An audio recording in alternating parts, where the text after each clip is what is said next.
Wabarakatuh. Bapak Ibu guru SMP ini yang sudah lengkap waktunya.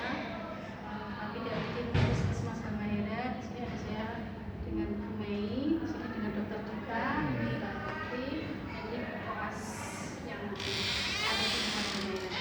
Nanti kita akan melakukan kegiatan positif kepada Bapak Ibu dan pegawai yang ada di Puskesmas di SMP ini. Nanti kegiatannya kita akan penyuluhan tentang TBC dan HIV, kemudian melakukan pendaftaran, penimbangan, potensi dan pemeriksaan gula darah.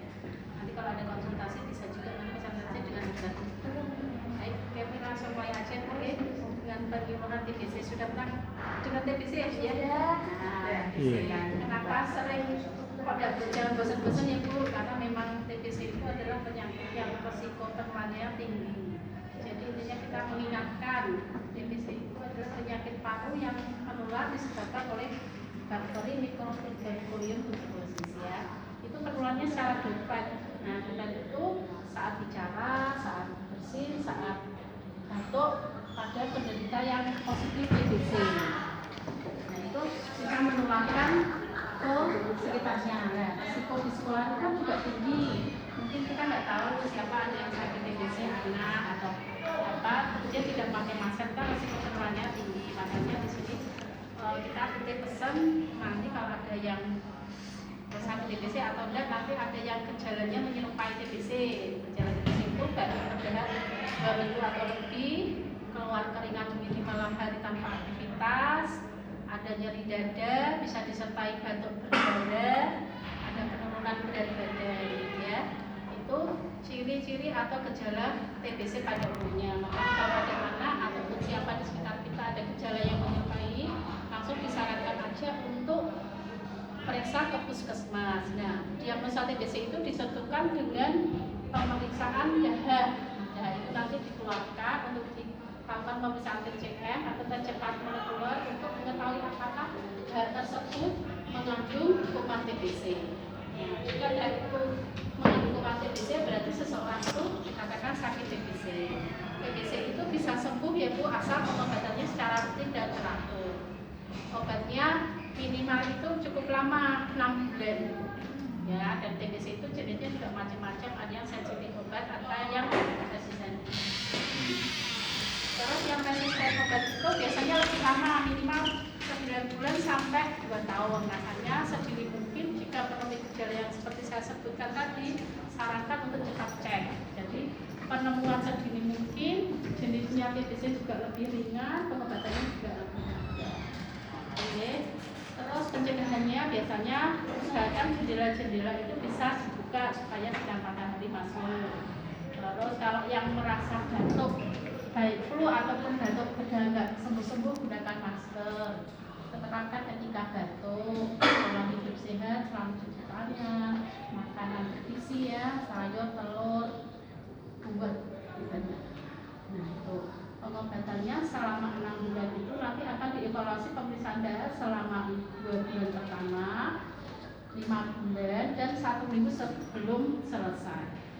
Nah itu aja tentang TBC. Intinya kita titip pesan kalau ada di sekitarnya yang sakit atau suruh ke puskesmas aja. Oke. Atur suwun, alhamdulillah, amin dulu. Kan sudah pernah ada penemuan dari uji. Oh iya, dari situ tuh saya malah jadi tahu ternyata kan malah lebih fatal ya, sudah menderita TBC itu penularannya kan dari cara hidupnya.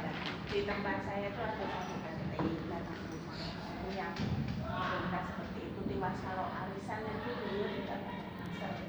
Ya setelah ada penyuluhan TBC itu saya jadi menghindar pada saat beliau nggak pakai masker. Terus saya perhatikan itu sekujur tubuhnya itu hitam dari muka sampai kaki tangan. Apakah salah satu di antara efeknya dia menderita itu karena obat keras atau apa?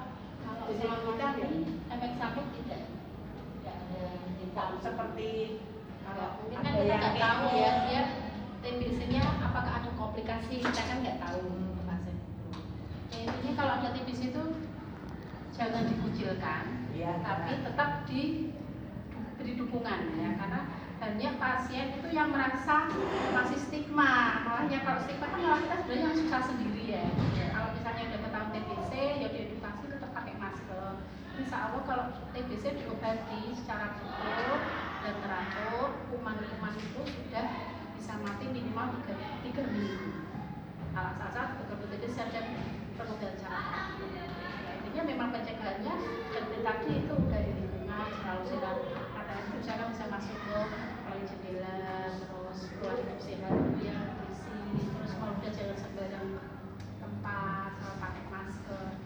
Berarti itu tadi ada kecenderungan ada komunikasi Ya katanya biasanya sehingga kalau menjadi obat itu enggak biasanya enggak. Itu rumahnya daerah mana? Perugolong. Oh.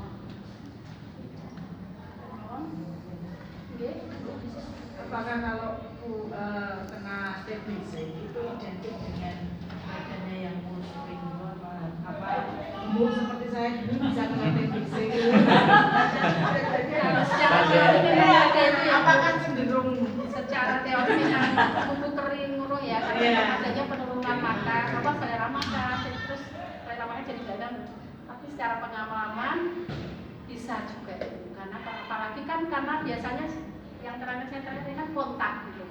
Makanya orang yang di satu rumah itu ada yang sakit TBC resiko tingginya, resiko penularan lebih tinggi.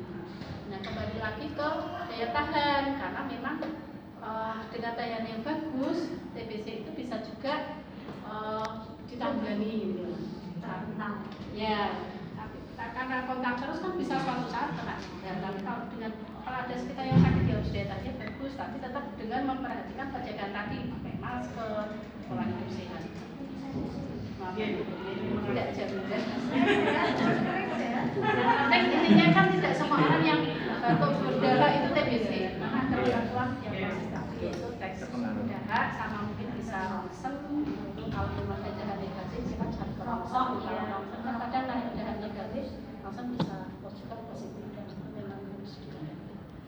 Oke. Kalau merokok bisa bikin TBC. Sebenarnya mempengaruhi karena kan rokok itu kan juga merusak yang mencegah terjadinya itu biasanya mempercepat atau kalau bisa TBC memperberat.